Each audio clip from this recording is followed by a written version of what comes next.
तो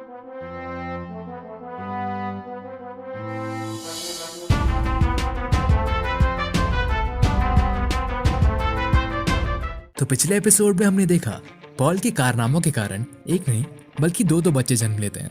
रूडियस के दूर जाने से सिल्वी बहुत दुखी होती है।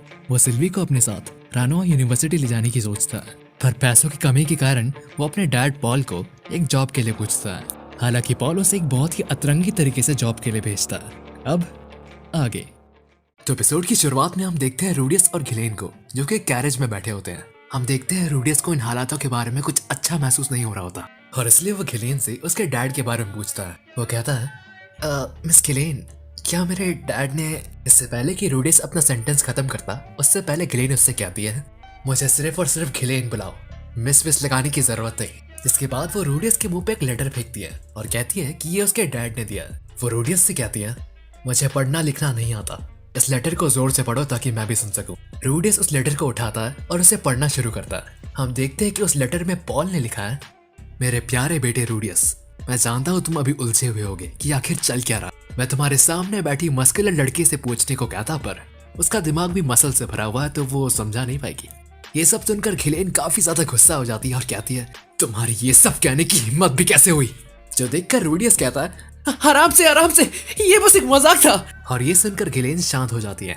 रूडियस लेटर को आगे पढ़ते हुए कहता है, ठीक है तो अब पॉइंट पर आते हैं। ये बात है तुम्हारी जॉब के बारे में। तुम राव में एक 9 साल की लड़की को मैजिक में ट्यूटर करोगे। इतना पढ़ने के बाद रूडियस अपने मन में कहता है, अच्छा ये उस जॉब के बारे में है।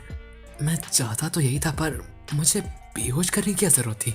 ये सोचकर वो आगे बढ़ने लगता है। तुम्हारे सामने बैठी लड़की वहां पर तलवारबाजी सिखाती है, जो कि अब तुम्हें भी सिखाएगी। शर्त तो ये थी कि तुम्हें भी उसे कुछ सिखाना पड़ेगा।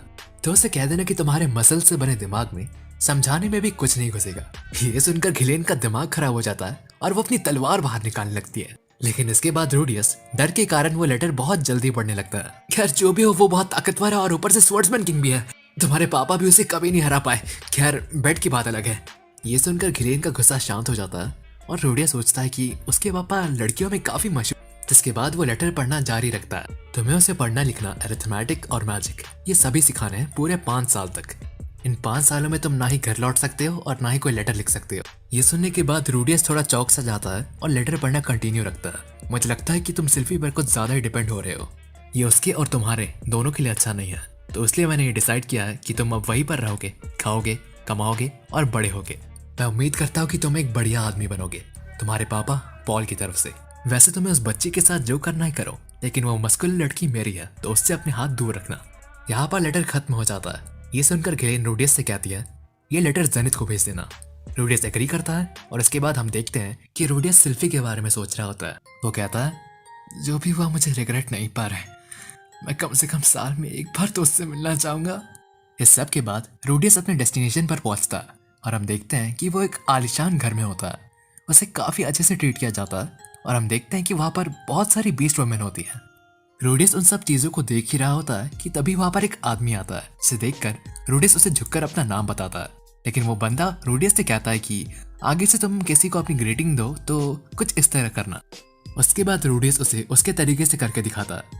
वो आदमी रूडियस को अप्रिशिएट करता है और अपना नाम फिलिप्स बोरियस ग्रे रेड बताता है और इसी के साथ ये बताता है कि वो पॉल का कजिन है और इस टाउन का मेयर भी। इन सब के बाद वो रूडियस से पूछता है कि पॉल ने उसे क्या क्या बताया। रूडियस जवाब में कहता है, उन्होंने मुझे बताया कि मुझे एक 9 साल की लेडी को मैजिक सिखाना है और पढ़ाई लिखाई भी। इसके बदले में आप मुझे मैजिक यूनिवर्सिटी की फीस में मदद करें। ये सब सुनकर फिलिप्स कहता है, ये पॉल बिल्कुल नहीं बदला। एंड इसके बाद वो रूडियस को कहता है कि चलो सबसे पहले मैं तुम्हें अपनी बेटी से मिलाता हूँ। इसके बाद सीन चेंज होता है और हमें दिखाया जाता है कि रूडियस जो कि फिलिप्स के साथ कहीं जा रहा होता है। इसी बीच फिलिप्स रूडियस से कहता है, तुम अपनी एज के हिसाब से काफी ज्यादा टैलेंटेड हो। ये सुनकर रूडियस कहता है, इसका श्रेय मेरे मास्टर को जाता है। फिलिप्स कहता है कि तुम काफी चालाक भी हो, मुझे डर है कि तुम कहीं मेरी प्यारी परी को फंसा न लो। रूडियस कहता है, आप जानते हैं ना मैं बस 7 साल का हूँ। इन सब के बाद वो लोग एक रूम के आगे पहुंचते हैं, जहाँ आने के बाद फिलिप्स रूडियस को कहता है कि मेरी बेटी थोड़ी सेल्फिश है, वो कुछ गिने चुने लोगों को छोड़कर किसी से बात नहीं करती। गेट खोलकर वो उसकी बेटी से कहता है, एरिस मैं तुम्हारे लिए एक नया टीचर लाया हूँ। और इसके बाद हमें दिखाया जाता है कि एरिस जिसके बाल, आँख सब कुछ लाल है। रूडियस उसे देखकर कहता है, मेरा पूरा शरीर इस वक्त रेड सिग्नल दे रहा है। इतना कहकर वो हिम्मत जुटाता और एरिस के पास जाकर उसे अपना नाम बताता, लेकिन एरिस उसे देखकर कहती है कि तुम तो मुझसे भी छोटे हो। रूडियस ये सुनकर कहता पर मैं वो कर सकता हूँ जो आप नहीं कर सकती। और ये रूडियस की सबसे बड़ी गलती थी। एरिस उसके पास आती है और उसे एक थप्पड़ मारती है और वो कहती है तुम्हें कैसा पता कि मैं क्या कर सकती हूँ और क्या नहीं। लेकिन रिटर्न में रूडियस भी उसे थप्पड़ मारता है और कहने लगता है अब पता लगा एक थप्पड़ पड़ने पर कैसा लगता है। इससे पहले कि रूडियस अपनी बात खत्म कर पाता उसे एक काफी जबरदस्त मुक्का पड़ता है जिससे रूडियस नीचे गिर जाता है। इसके बाद एरिस रूडियस पर चढ़ जाती है और उसे मुक्के पे मुक्का मारने लगती है। रूडियस जैसे तैसे मैजिक इस्तेमाल करके वहां से भाग जाता है और वो जाके एक टेबल के नीचे छुप जाता है। एरिस उसे ढूंढ नहीं पा रही होती। रूडियस काफी ज्यादा डरा हुआ होता है और कहता है थोड़ा सा सेल्फिश होना इससे कहते हैं क्या। जिसके बाद वो पॉल को कोसने फिर शाम का सीन दिखाया जाता है जिसमें रूडियस फिलिप्स के पास आता है काफी थका हुआ। फिलिप्स रूडियस से उसके आज के दिन के बारे में पूछता है। रूडियस कहता है कि मैंने आज तक इतनी इनोसेंट लड़की कहीं नहीं देखी। फिलिप्स सीधा मुद्दे की बात पर आता है। रूडियस से कहता है अब तुमने क्या सोचा, कंटिन्यू करोगे या। लेकिन तभी रूडियस बोलता है नहीं मैं करूंगा, मैं अभी से अपने पापा का हंसता हुआ चेहरा देख सकता हूँ अगर मैं घर ऐसे गया। फिलिप्स ये सुनकर काफी खुश होता है और रूडी से पूछता है कि क्या अब उसके पास कोई प्लान है। रूडियस अपने दिमाग में काफी सारी चीजें इमेजिन करता है और उसके बाद कहता है एक रास्ता है। फिलिप्स कहता है मुझे बताओ, मैं तुम्हारी मदद करने के लिए तैयार हूँ। इसके बाद हम देखते हैं कि उनका सर्वेंट उनकी बातों पे काफी ज्यादा ध्यान दे रहा होता है। सीन चेंज होता है और हमें दिखाया जाता है कि रूडियस उसके रूम में होता है और सोच रहा होता है कि उसका प्लान काम जरूर करेगा और भगवान से प्रे भी करता है। इन सब के बाद हमें दिखाया जाता है कि रूडियस एक जगह पर होता है और उसके साथ एरिस भी होती है। उन्हें देखकर लग रहा होता है कि उन्हें किसी ने किडनैप किया है, पर यह भी लग रहा होता है कि रूडियस का प्लान भी यही है। रूडियस अपने हाथों की रस्सी खोलकर कहता है ये जगह कुछ ज्यादा ही क्रीपी नहीं है, शायद उन्होंने इसे फील लाने के लिए चुना होगा। इसके बाद एरिस भी जाग जाती है और काफी जोर से चिल्लाने लगती है कि मेरी रस्सी खोल। ये सुनकर रूडियस रिप्लाई में कहता है कि अगर तुम्हें मैजिक आता तो तुम अपनी रस्सी खुद खोलकर निकल जाती। और वो एरिस से कहता है कि शायद हमें किसी ने किडनैप कर लिया। ये सुनकर एरिस जोर जोर से दरवाजा पीटने लगती है और घिलेन को आवाज लगाने लगती है। लेकिन तभी वहां पर एक आदमी आता है जो कि काफी खतरनाक दिख रहा होता है। रूडियस उसे देखकर कहता है एकदम परफेक्ट चॉइस है। एरिस उस आदमी को उल्टी सीधी चीजें बोलने लगती है। वो आदमी अब गुस्से में आ जाता है और इसलिए वो एरिस को काफी बुरी तरीके से मारता है। रूडियस अब ये देखकर समझ जाता है कि वो लोग सच में किडनैप हुए हैं। वो आदमी एरिस को पीटने के बाद जाते जाते रूडियस को भी एक मुक्का मार देता है। मुक्का खाने के बाद रूडियस स्माइल करता है, जिसे देखकर वो आदमी कहता है कितना क्रीपी लड़का है ये। उस आदमी के जाने के बाद रूडियस उसकी और एक दूसरे आदमी की बातें सुनने लगता है, जिसे सुनने के बाद रूडियस को सच में कंफर्म हो जाता है कि वो किडनैप हुए हैं। इन सब के बाद रूडियस जल्दी से एरिस को हील करने लगता है, लेकिन वो एरिस को पूरी तरह से हील नहीं करता। एरिस रूडियस से कहती है कि वो उसे पूरी तरीके से हील करे। रूडियस कहता है कि अगर मैंने तुम्हें पूरी तरह से हील किया तो तुम मुझे वापस पीटने लगोगी और चिल्लाने लगोगी।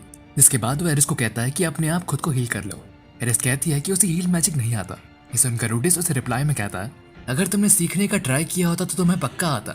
इसके बाद रूडियस सोचने लगता है कि अब उसे क्या करना चाहिए। वो पहले तो लड़कर वहां से भागने की सोचता है, लेकिन फिर वो आइडिया ड्रॉप कर देता है क्योंकि इससे एरिस पर बुरा असर पड़ेगा। इसलिए रूडियस वहां की विंडो को तोड़कर वहां से भागने की सोचता है और वो यही करता है। रूडियस को वहां से जाते देख एरिस कहती है कि वो उसे भी ले जाए और ये सब शोर सुनकर वहां पर वो आदमी फिर से आ जाते हैं। रूडियस अपने मैजिक से गेट ब्लॉक कर देता है और वो एरिस से कहता है कि अगर तुम आज से ऊंची आवाज में बात नहीं करोगी और अपना वायलेंट बिहेवियर भी कम कर दोगी तो मैं तुम्हें यहाँ से बचा लूंगा। एरिस कुछ कहते नहीं, लेकिन वो आदमी काफी जोर से गेट पटकने लगता है।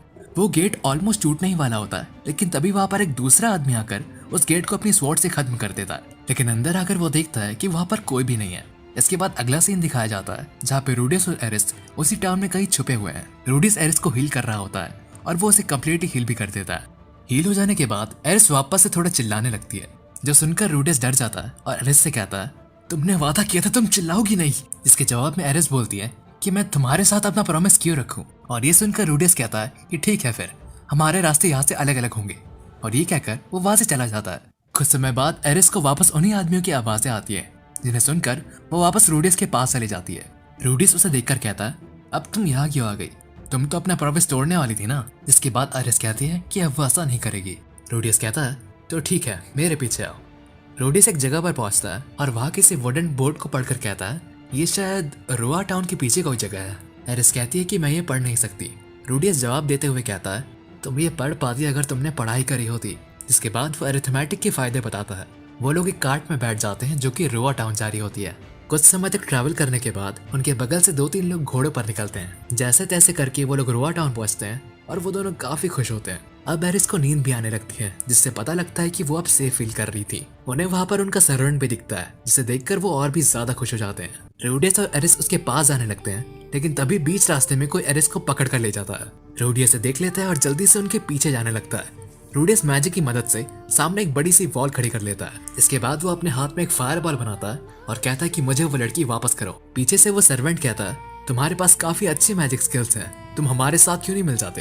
फिक्र मत करो, तुम्हें तुम्हारा हिस्सा भी मिल जाएगा। ये सुनकर रूडियस कहता है, तुम मुझे कितना दोगे? जिसके जवाब में वो सर्वेंट कहता है, 100 गोल्ड कॉइन्स कैसे रहेंगे? ये सुनकर रूडियस पूछता है, क्या ये मैजिक यूनिवर्सिटी में 2 लोगों की फीस के लिए काफी होगा? सर्वेंट हंसते हुए कहता है, 2 लोगों के लिए तुम पूरे 10 लोगों की फीस भर सकते हो उससे। इस बच्ची ने मुझे काफी परेशान किया और अगर तुम इसके ट्यूटर बन गए तो ये तुम्हें भी परेशान करेगी।